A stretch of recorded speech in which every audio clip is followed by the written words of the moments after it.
Hi hello ಎಲ್ರಿಗೂ ನಮಸ್ಕಾರ. Heart beat Kannada YouTube ಚಾನಲ್ಗೆ ನಿಮ್ಮನ್ನು ನಾನು ಸ್ವಾಗತ ಬಯಸ್ತೀನಿ. ಇದೇ ಮೊದಲ ಬಾರಿಗೆ ಯಾರೆಲ್ಲ ನನ್ನ ಯೂಟ್ಯೂಬ್ ಚಾನಲ್ ನೋಡ್ತಿದ್ದೀರಾ ದಯವಿಟ್ಟು ಸಬ್ಸ್ಕ್ರೈಬ್ ಮಾಡ್ಕೊಳ್ಳಿ, ಶೇರ್ ಮಾಡಿ. ವಿಡಿಯೋ ಚೆನ್ನಾಗಿದ್ದರೆ ಒಂದು ಸಾಮಾಜಿಕ ಒಳಿತಿಗಾಗಿ ಅಂತ ನಾನು ವಿಡಿಯೋ ಮಾಡ್ತಿದ್ದೀನಿ. ವಿಡಿಯೋ ಚೆನ್ನಾಗಿದ್ರೆ ಶೇರ್ ಮಾಡ್ಕೊಳ್ಳಿ ಅಂತ ನಾನು ನಿಮ್ಮಲ್ಲಿ ಮನವಿ ಮಾಡ್ಕೊಳ್ತೀನಿ. ನನ್ನನ್ನು ಸಪೋರ್ಟ್ ಮಾಡಿ ಅಂತ ಕೂಡ ನಾನು ಮನವಿ ಮಾಡ್ಕೊಳ್ತೀನಿ. ಬನ್ನಿ, ಇವತ್ತಿನ ವಿಡಿಯೋ ಏನಾಯಿತು ಅಂದರೆ, ಸುಮಾರು ಒಂದು 36 ವರ್ಷದ ವ್ಯಕ್ತಿ, ನಮಗೆ ದೂರಿಂದ ಪರಿಚಯ ಇರೋರು, ಅವರು ಸರ್ಕಾರಿ ನೌಕರರು ಕೂಡ, ಒಳ್ಳೆಯ ಶಿಕ್ಷಕರಾಗಿದ್ದರು. ಆದರೆ ಆಸ್ತಿ ಪಾಸ್ತಿ ಕೂಡ ಇತ್ತು. ಆದರೆ ಏನಾಯಿತು, ಹಾರ್ಟ್ ಸಮಸ್ಯೆ ಆಯಿತು. ಹಾರ್ಟ್ ಸಮಸ್ಯೆ ಆದರೂ ಅವರು ತುಂಬ ನೆಗ್ಲೆಕ್ಟ್ ಮಾಡಿದರು.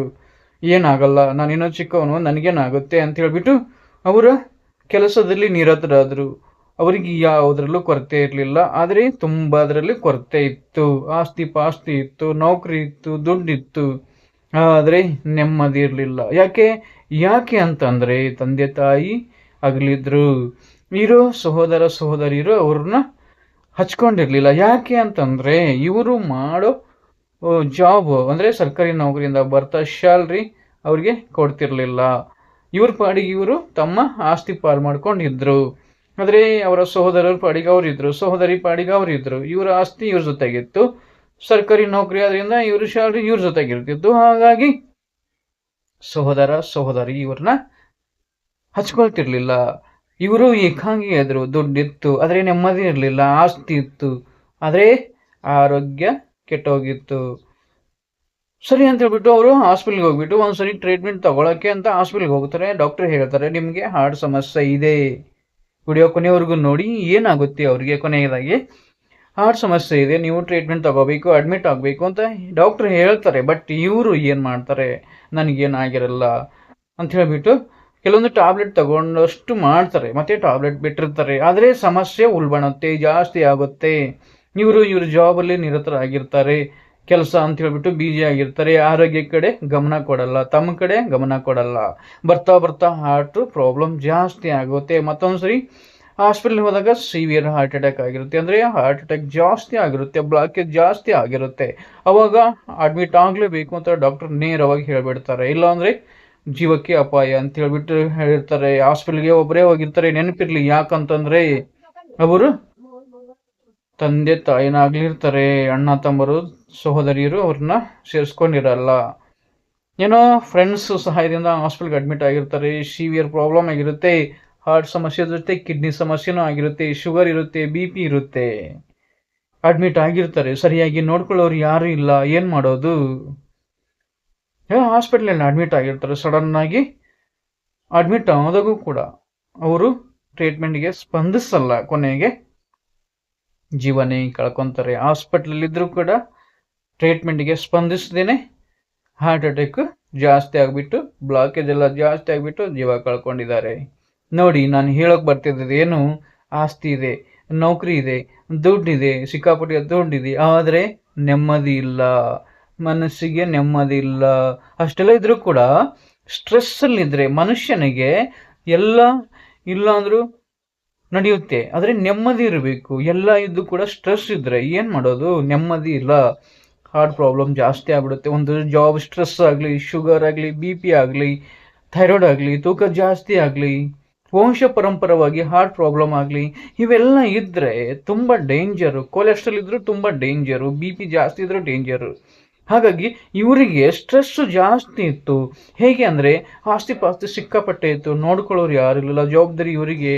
ಗೌರ್ಮೆಂಟ್ ಜಾಬ್ ಇತ್ತು, ಅದು ಜಾಬ್ ಸ್ಟ್ರೆಸ್ ಕೂಡ, ನೆಮ್ಮದಿ ಇರಲಿಲ್ಲ, ಶುಗರ್ ಇತ್ತು, ಸ್ವಲ್ಪ ಕಿಡ್ನಿ ಸಮಸ್ಯೆ ಅಂತ ಇತ್ತು. ಇದನ್ನೆಲ್ಲ ಒಟ್ಟಿಗೆ ಸೇರಿಸ್ಕೊಂಡವರು ಸ್ಟ್ರೆಸ್ಗೆ ಸಿಕ್ಕಾಕೊಂಡು ಜೀವನೇ ಕಳ್ಕೊಂಡಿದ್ದಾರೆ.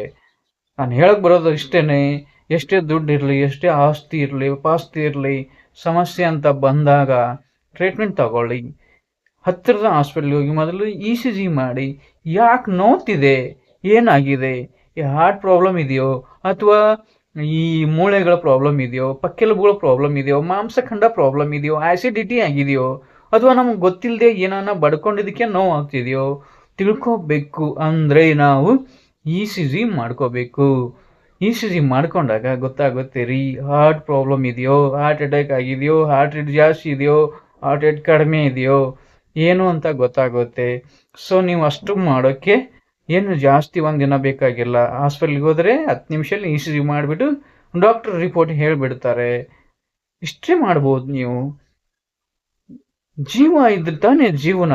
ಜೀವನಕ್ಕೋಸ್ಕರ ಜೀವನೇ ಮುಡುಪಾಗ್ಬಿಟ್ರೆ ಏನು ಮಾಡೋದು? ನೌಕರಿ ಅಂತ ಹೇಳ್ಬಿಟ್ಟು ಕೆಲಸ ಮಾಡ್ತಾ ಸ್ಟ್ರೆಸ್ಸಲ್ಲಿ ಸಿಕ್ಕಾಕೊಂಡು, ಸ್ಟ್ರೆಸ್ಸಲ್ಲಿ ಒದ್ದಾಡ್ಕೊಂಡು ಕೊನೆಗೆ ಇನ್ನು ಬರೀ ಅವ್ರಿಗೆ 36 ವರ್ಷ ಜೀವನೇ ಕಳ್ಕೊಂಡ್ರು. ಈಗ ಆಸ್ತಿ ಪಾಸ್ತಿ ಯಾರಿಗೋಗುತ್ತೆ? ನೌಕರಿನೂ ಹೋಯ್ತಾ? ಮದುವೆ ಆಗಿ ಮಕ್ಕಳಾಗಿದ್ದರೆ ನೌಕರಿ ಮಕ್ಕಳಿಗಾದ್ರೂ ಸಿಗೋದು. ಆಸ್ತಿ ಪಾಸ್ತಿ ಈಗ ಅಣ್ಣ ತಮ್ಮರೇ ತಗೊಂಡ್ಬಿಡ್ತಾರೆ. ಸೊ ಇಲ್ಲಿ ನಾನು ಟೋಟಲ್ ಆಗಿ ಹೇಳಕ್ ಬರ್ತಿರೋದು, ಎಷ್ಟು ದುಡ್ಡಿದ್ರು, ಎಷ್ಟು ಆಸ್ತಿ ಪಾಸ್ತಿ ಇದ್ರು, ಆರೋಗ್ಯನೇ ಸರಿ ಇಲ್ಲ ಅಂದ್ರೆ ಏನ್ ಮಾಡೋದು?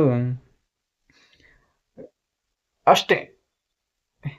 ಇಲ್ಲಿ ಎಲ್ರು ಚೆನ್ನಾಗಿರ್ಲಿ, ಸಮಾಜಕ್ಕೆ ಈ ಸಂದೇಶ ಗೊತ್ತಾಗ್ಲಿ ಅನ್ನೋ ಒಂದು ಉದ್ದೇಶ ಇಟ್ಕೊಂಡು ನಾನು ಈ ವಿಡಿಯೋ ಮಾಡ್ತಿದ್ದೀನಿ ಅಷ್ಟೇ. ಅವರು ನಮಗೆ ದೂರಿಂದ ಗೊತ್ತಿರೋರಿದ್ರು. ಪಾಪ ಈ 2026ನೇ ಮೊದಲನೇ ದಿನವೇ ಜೀವ ಕಳ್ಕೊಂಡಿದ್ದಾರೆ. ಅವರ ಆತ್ಮಕ್ಕೆ ದೇವರು ಶಾಂತಿ ಕೊಡಲಿ ಅಂತ, ಶಾಂತಿ ದಯಪಾಲಿಸಲಿ ಅಂತ ನಾನು ದೇವರಲ್ಲಿ ಪ್ರಾರ್ಥನೆ ಮಾಡ್ತೀನಿ. ತಾವುಗಳು ಕೂಡ ಚೆನ್ನಾಗಿರಿ.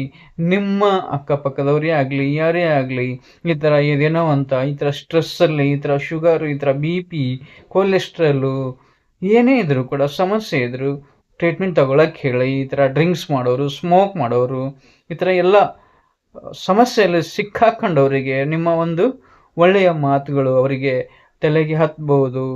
ಟ್ರೀಟ್ಮೆಂಟ್ ತಗೊಳಕ್ಕೆ ಅವರು ಪ್ರಯತ್ನ ಪಡಬಹುದು ಅಂತ ನನ್ನ ಒಂದು ಆಸೆ, ಅಭಿಲಾಷೆ.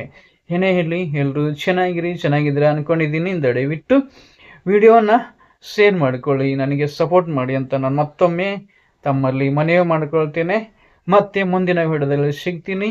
ಅಲ್ಲಿವರೆಗೂ ತಮ್ಮೆಲ್ಲರಿಗೂ ಕೂಡ ನಮಸ್ಕಾರ.